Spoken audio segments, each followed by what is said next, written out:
함께 인사 나눕니다. 보고 싶었습니다. 잘 오셨습니다. 우리는 한 가족입니다.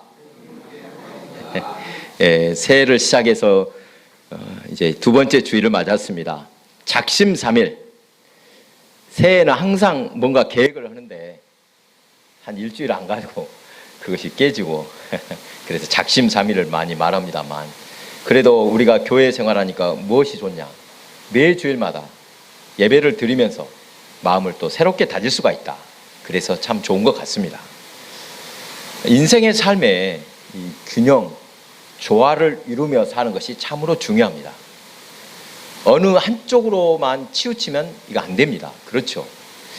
아무리 좋은 것이라도 그것 한 가지만 지나치게 하면 다른 쪽에서 탈이 날 수 있습니다. 여러분, 몸에 좋은 음식, 또 약 한번 보십시오. 한쪽에는 분명히 약이 되지만 이것이 너무 과하면 다른 쪽에서는 탈이 날 수가 있습니다. 그것이 독이 되는 것도 있더라는 것입니다. 교회에도 조화가 필요합니다. 여러분, 교회의 5대 기능, 교회의 사명 5가지 배우셨지요? 예배, 전도, 교육, 봉사, 친교, 이렇게 5가지라고 하는데 거기서 가장 중요한 것이 뭐겠습니까? 예배라고 할 것입니다. 이것은 다 동의합니다만 그 나머지는 조금씩 다르게 교회마다 가치를 두기도 합니다. 어떤 교회에서는 전도가 제일이다. 그렇죠. 전도에 막 아주 열의를 내는 교회가 있습니다. 또 어떤 교회는 또 교육이다, 또 친교다, 봉사다, 이것을 특별히 강조하는 교회들도 있습니다. 그렇다면 우리 백수교회는 앞에서 말한 5가지 중에서 어떤 것이 강점이 있고 또 어떤 약점이 있을까 한번 생각해 보았습니다. 밖에서 누군가가 백수교회 어떤 교회냐 묻는다면 여러분은 백수교회를 어떤 교회라고 소개하시겠습니까? 교회의 분위기, 교회의 정체성, 이런 것은 대체로 교회를 이루는 교우들이나 또 목회자에 따라서 결정되는 것 같습니다. 무엇보다 우리 백수교회에 들어오면 마음이 편안한 교회였으면 좋겠습니다. 여러분, 개인적으로 환대, 반갑게 맞아 후하게 대접하는 이 환대라는 말을 제가 좋아합니다. 환대, 한자 환, 여기에는 따뜻함이라는 의미가 들어있다고 합니다. 서로 따뜻하게 맞아주는 그런 교회가 되길 바랍니다. 제가 아는 어떤 교회는 연예인만 모이는 교회가 있습니다. 진짜 제가 봤습니다. 가봤습니다. 왜 연예인만 모인다냐 물어보니까 사실 특별한 사정이 있습니다. 그럴만합니다. 그렇게 들었습니다만 교회는 다양한 사람이 서로 조화를 이루면 더 좋을 것 같습니다. 이를 흔히 다양성 속의 일치라고 합니다. 각자 있는 그대로 존중하고 환대를 하되 예수 그리스도를 온전히 높여드리는 교회라야 좋은 교회입니다. 아무리 여러 사람이 다양하게 모였지만 자기들 재밌게 놀라고 친목하려고 모이면 그 교회 아닙니다. 온전히 그리스도를 높여드리는 교회, 이것이 진짜 교회입니다. 어떤 모습으로 모여도 상관이 없다는 것입니다. 우리는 어쩌다가 그냥 백수교회에 온 것이 아닙니다. 여러분, 이것을 믿으시기 바랍니다. 우연히 그냥 내 마음에 끌려서 나온 것 같지만 하나님의 기쁘신 뜻 가운데 우리는 지금 백수교회를 이루고 있습니다. 하나님께서 우리를 부르신 뜻, 소명을 분명히 알고 신앙생활을 하시기 바랍니다. 오늘 본문 고린도전서는 사도 바울이 고린도 교회에 보낸 첫 번째 편지, 고린도전서입니다. 현대 신앙인들이 종종 옛날 초대교회가 좋은 교회였다 이렇게 생각하고 말하는 사람들이 있습니다. 정말 초대교회 좋았을까요? 사실은 그렇지 않습니다. 옛날이나 지금이나 사람이 모이는 곳에서는 문제가 있게 마련입니다. 초대교회가 문제 더 많았겠습니까? 지금이 더 문제 많겠습니까? 어떤 면에서 초대교회는 지금보다 더 심각한 문제가 있었습니다. 아직 신학적으로 바로 서지 않을 때라서 이단들이 교회를 완전히 뒤집어 놓습니다.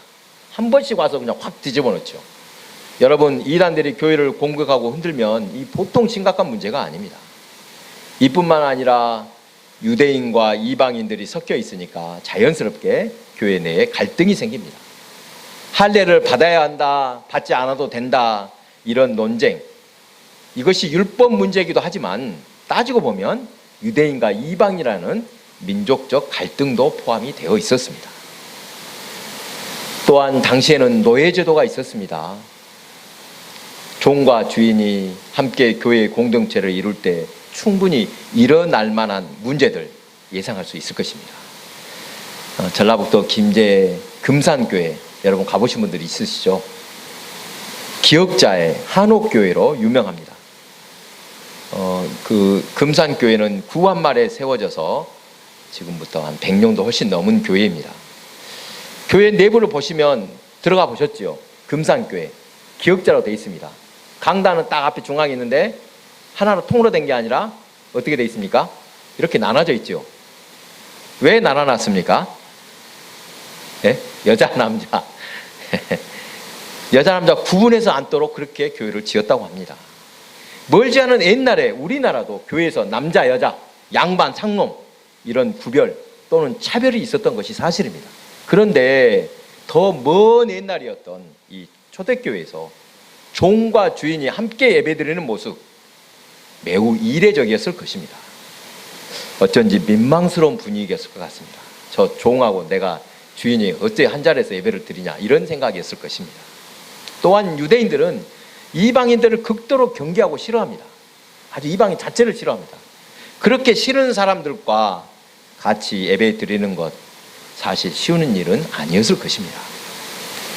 이러한 교회 분위기를 잘 아는 사도 바울은 말합니다. 부르심을 받은 그대로 있는 모습 그대로 하나님을 섬기라고 합니다. 무엇이 된 후에 또는 일정한 자격을 갖추었으니 하나님이 부르신 것이 아닙니다.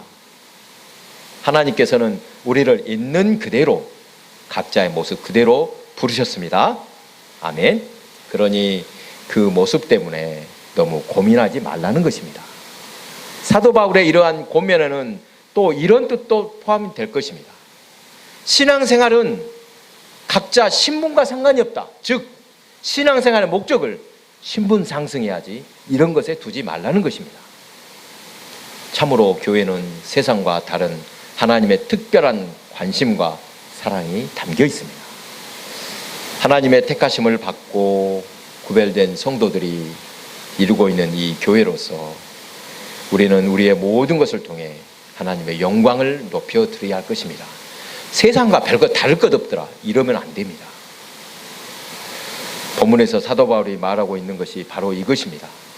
예수 믿는 목적, 신분 상승일 수 없다. 할례를 받고 유대인이 되어야 된다. 이것 신앙의 목적 아닙니다. 그렇죠. 또 세상 어떤 것도 신앙생활의 목적, 교회에 나온 목적으로 삼으면 안 된다는 것입니다. 여러분 하나님께 붙들림을 받은 그 자체가 영광임을 믿으시기 바랍니다. 하나님께 딱 붙잡혔으면 여러분 다 끝난 것입니다. 하나님께서 우리를 부르시고 택하셔서 그분의 귀한 백성 삼아 주신 것, 그 자체가 얼마나 크고 놀라운 은혜인지 여러분 모릅니다. 이것을 알아야 합니다. 이 은혜를 제대로 알면은 우리는 감사하지 않을 수 없습니다. 감격하지 않을 수가 없습니다. 오늘 설교는 이 본문 강해를 짧게 마치고 제가 지난주에 고향 집에 가서 어머니를 뵙고 나누었던 이야기 여러분과 한번 나누고 전하고자 합니다. 좀 제 개인적인 간증입니다. 여러분이 마음을 열고 너그러운 마음으로 들어주시기 바랍니다. 제가 아직도 철이 없는 것 같습니다. 그래서 이 어머니가 80이 이제 넘으셨습니다만 이제 장남이고 장성한 아들이면 어머니를 만나면 아무 걱정을 안 끼치게 드리게끔 그분을 막 어머니를 위로해 드려야 되지 않습니까? 그런데 반대로 제가 늘 어머니한테 하소연하고 어리광을 부르듯이 그렇게 하는 것 같습니다. 미주알 고주알 하고 싶은 말 그냥 다 해버립니다. 어머니 그 이야기 들으면 걱정할까 그 생각도 안 오고 다 합니다. 살다 보면 겪게 될 당연한 일들도 그냥 서운하다고 제가 다 일러 바칩니다. 그런 속 이야기를 하면 어머니께서 걱정하실 텐데 저는 아직 그런 철이 안 들었나 봅니다. 그 생각을 못 합니다. 이런저런 이야기를 나누다가 제가 주일날 저녁에 갔었습니다. 전에 이 녹동중앙교회에서 설교했던 유튜브 제가 어머니께 틀어드렸습니다. 보니까 지금도 녹동중앙에서 올려놓은 유튜브가 있더라고요. 마침. 그래서 어머니 이거 한번 들어보십시오라고 제가 틀어드렸습니다. 왜냐하면 거기에는 어머니가 예수를 영접한 간증, 그러니까 우리 집안이 예수를 믿게 된 간증이 있습니다. 이것은 곧 어머니 본인의 이야기니까 한번 들어보시오. 아들이 뭐라고 설교했는지 한번 들어보시오라고 틀어드렸던 것입니다. 그렇게 유튜브를 다 끝까지 보고 나서 옛날 이야기를 또 들려주셨습니다. 그때 영접하게 됐던 이야기입니다. 그동안 제가 몰랐던 이야기가 상당히 많았습니다. 저는 내가 거의 다 알고 있다고 생각했는데 모르는 것이 너무 많았습니다. 여기서 일일이 다 들려드릴 수는 없고 꼭 필요하다고 여겨지는 몇 가지를 나누고자 합니다. 제가 이미 몇 번 말했던 내용이라도 오늘 처음 듣는 분이 계실 것 같아서 다시 소개하고자 합니다. 그러니까 여러분이 널리 양해해 주시기 바랍니다. 여러분이 예수를 처음 믿었을 때 그때 모습을 한번 떠올려 보시기 바랍니다. 아마도 아쉽고 허전하고 뭐라도 붙잡아야만 할 때 그때 교회에 나오고 예수를 믿게 되었을 것 같습니다.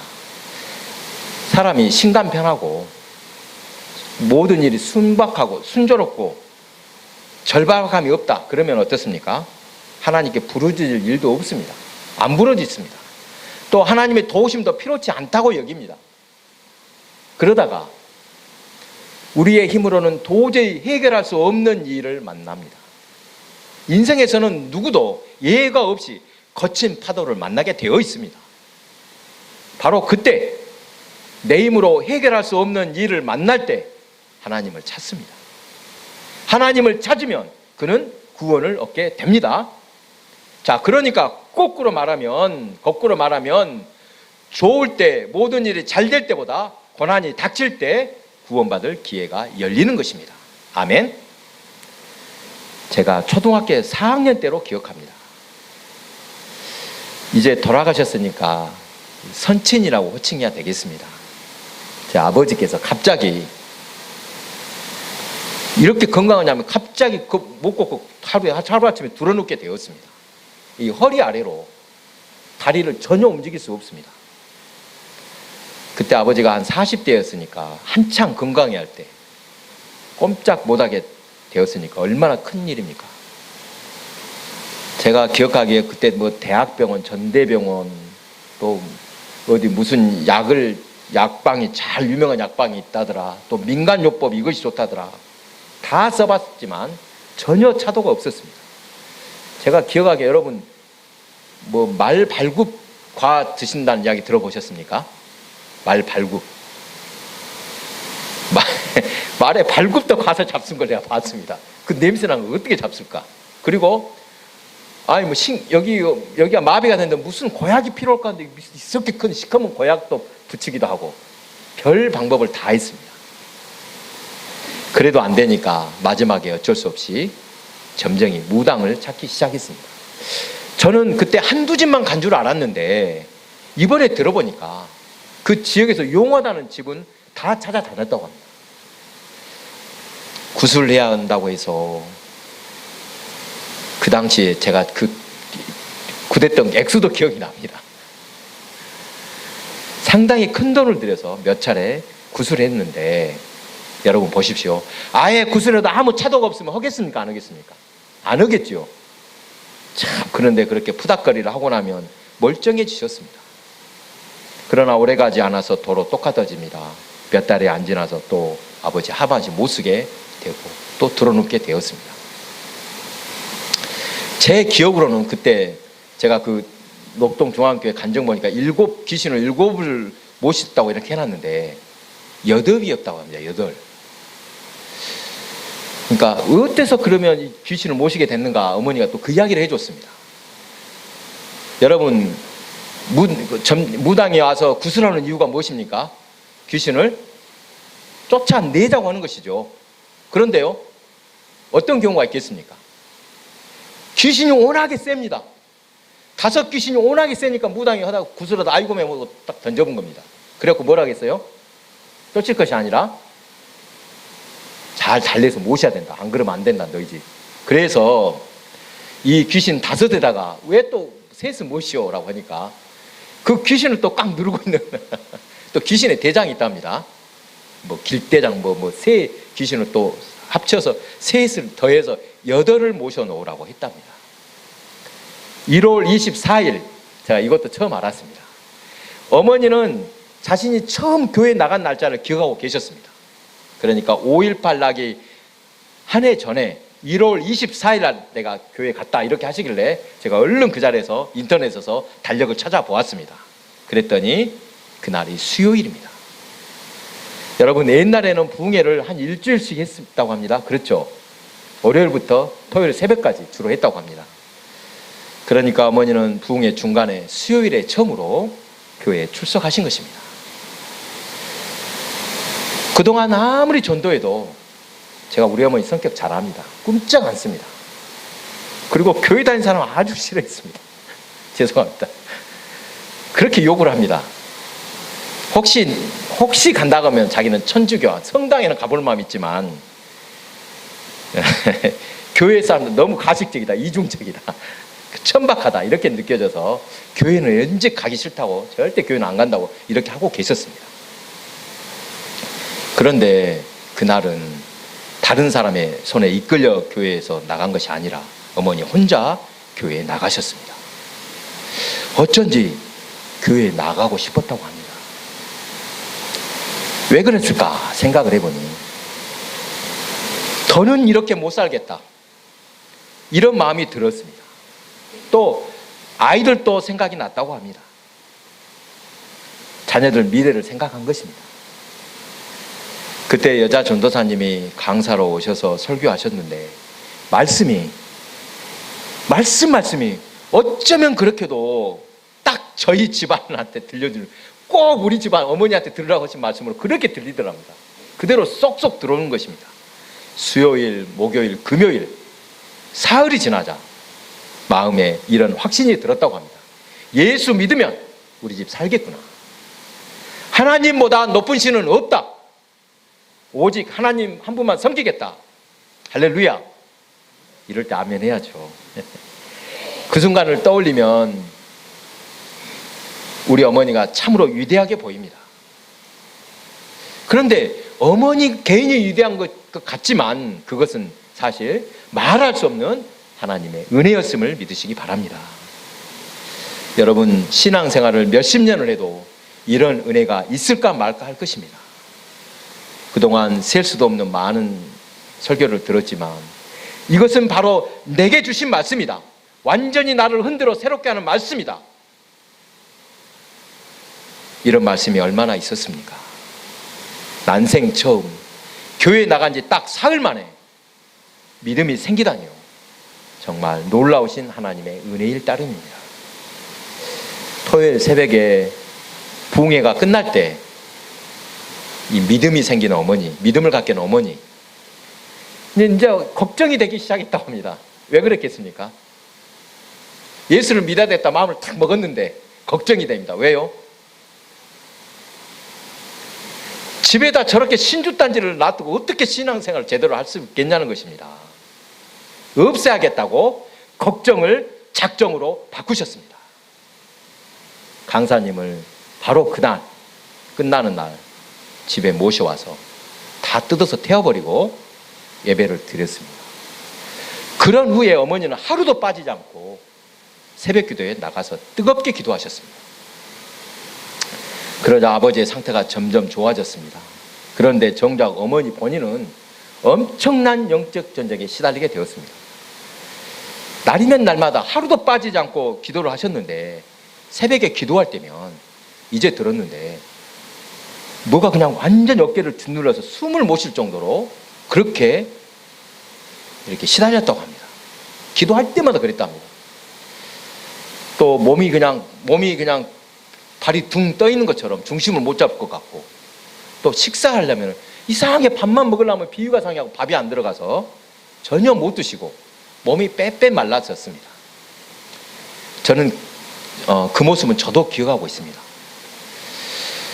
어머니 얼굴이 헬쓱해지니까 동네 사람들이 뭐라 하겠습니까? 동네 사람들이 수근수근 하겠죠. 뭐라고 하겠습니까? 아따 저지 배짱도 좋네. 저러다가 뭔 일 당하려고, 큰일 당하면 어쩌려고 저런다냐, 이렇게 말을 했습니다. 저도 들었습니다. 그런데 언제인지는 모르지만 그렇게 몇 달이 지나니까 그런 기운이 서서히 사라지고 완전히 사라졌다고 합니다. 사랑하는 교회 여러분, 하나님보다 높은 신은 없다. 아멘. 하나님은 오직 한 분 하나님이시다. 아멘. 얼마나 놀라운 고백입니까? 이것은 귀신 들렸던 사람들에게만 해당되는 고백이 아닙니다. 오늘날 우리도 지금 영적 전쟁 중이라는 사실입니다. 눈에 보이는 세계보다도 보이지 않는 세계가 더 중요할 때도 있을 것입니다. 우리는 지금 어떤 싸움을 하고 있는지 분별하며 살아야 합니다. 이런 이야기를 계속 하다가 어머니께서 또 일러주십니다. 당신 자식이니까 제 성격을 누구보다도 잘 아실 것 아니겠습니까? 어머니, 자기 속에서 나왔는데 왜 저를 모르겠습니까? 너무 잘 아시죠? 저에게 핀잔을 주실 때 꼭 이렇게 말씀하셨습니다. 꼭, 죄송합니다. 지 애비 닮아서 성질이 꼭 그 모양이다. 꼭 지가 되고 어쩌면 똑같냐. 제 성격, 거칠고 급한 성격을 너무도 잘 아시기 때문에 걱정 많이 하십니다. 그런데 이번에는 이런 말씀을 하셨습니다. 신기하게도 오늘 본문과 똑같은 말씀을 하십니다. 하나님께 부르심을 받은 대로 각자 쓰임이 있다, 이렇게 말씀하십니다. 저 오랜만에 우리 어머니한테 속이 시원한 이야기를 처음으로 들었습니다. 네, 곧 있으면 10년 세월이니까 여러분과 함께 지낸 지가 그렇게 됐습니다. 아마 저를 조금은 아실 것 같습니다. 다 파악이 되시지요? 저는 제 자신을 자책할 때가 많습니다. 나는 왜 이렇게 불합리한 것, 부조리한 것을 못 참을까? 그러다가 사람들에게 자꾸 문제만 일으킨다, 이런 비난을 듣습니다. 자주 듣곤 합니다. 이것이 저를 얼마나 움츠러들게 했는지 모릅니다. 좀 나도 다소곳하고 저렇게 조용한 사람이 얼마나 좋을까. 어머니도 이것을 잘 알고 계시는데 그날은 처음으로 이렇게 말씀하셨습니다. 바로 그 부분을 하나님께서 쓰시는가 보다, 그 말을 들을 때 얼마나 큰 위로였는지 모릅니다. 물론 제가 미숙해서 말썽이 났던 적 분명히 있었습니다. 지금 생각하면 그때 조금 더 세심하게 처리했더라면 훨씬 더 매끄러웠을 것을 이렇게 후회되는 일이 많습니다. 하지만 여러분, 잘 들어보십시오. 잘못을 바로잡을 때 한번 보십시오. 작은 일이라도 쉽지 않습니다. 작은 것도 개혁하기, 고치기 너무 어렵습니다. 왜 그러겠습니까? 기득권, 뭔가를 쥐고 있는 사람들이 가만히 있지 않습니다. 사실은 그것 때문에 잡음이 나는 것입니다. 고치려는 사람이 나쁜 사람이어서가 아니라 그것을 방해하는 사람이 나쁜 사람일 텐데, 세상은 거꾸로 말합니다. 시끄럽게 좀 하지 말고 가만히 있어라. 다시 생각해도 그날 어머니가 들려주신 말씀이 참으로 지혜로우신 말씀이요, 큰 위로의 말씀입니다.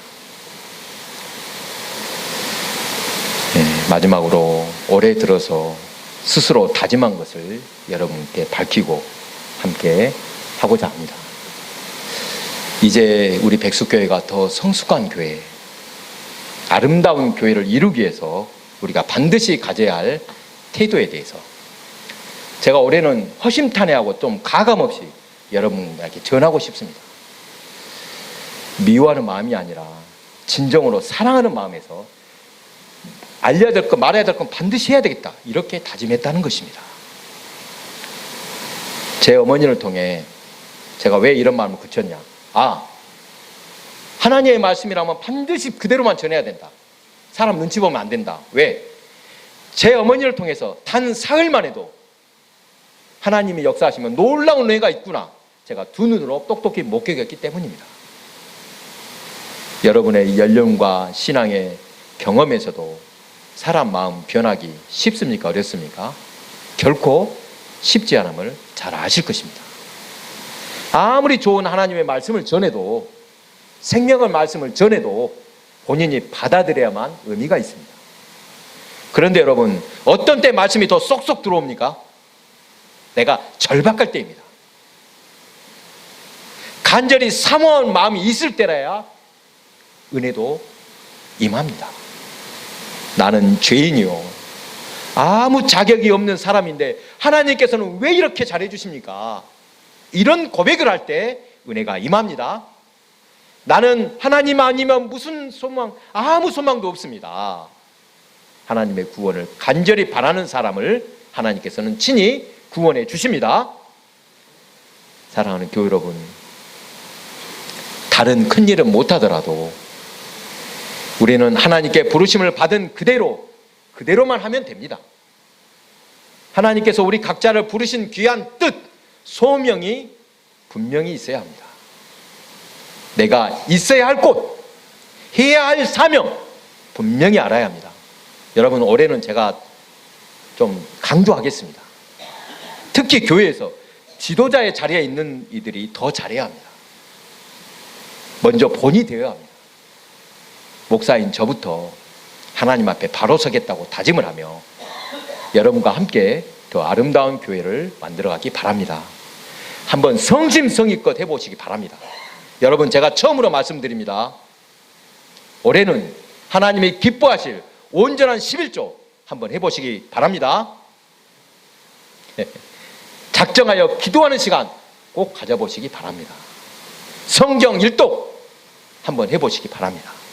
할 수 있다면 성경 필사 한번 도전하시기 바랍니다. 그리고 담임 목회자와 아름답게 교제할 수 있는 마음의 여유 또한 가져보시기 바랍니다. 여러분, 간곡한 마음으로 말씀드립니다. 우리 교회는 수도 얼마 안 됩니다. 담임 목사와도 가족처럼 서로 사랑하고 섬기면 참 좋겠습니다. 마음을 다하여 여러분을 섬기며 기도할 때 저도 인간인지라 선한 반응이 돌아오면 저 또한 얼마나 기쁘겠습니까? 이 시대를 보면 참으로 마지막 때인 것 같습니다. 주님 오실 날이 멀지 않았다고 합니다. 하늘에서 부르는 순간까지 맡겨주신 사명 잘 감당하시다가 주님이 부르실 때 찬송하며 영광으로 주님을 배우는 모습을 상상해 봅니다. 어떤 두려움도 아쉬움도 없이 영광으로 주님을 맞이하는 모습, 상상만 해도 은혜입니다. 우리 모두 끝까지 믿음을 잘 지켜서 아름다운 교회를 이루고 하늘에 상급이 있는 성도들이 다 되시기 바랍니다. 기도하겠습니다.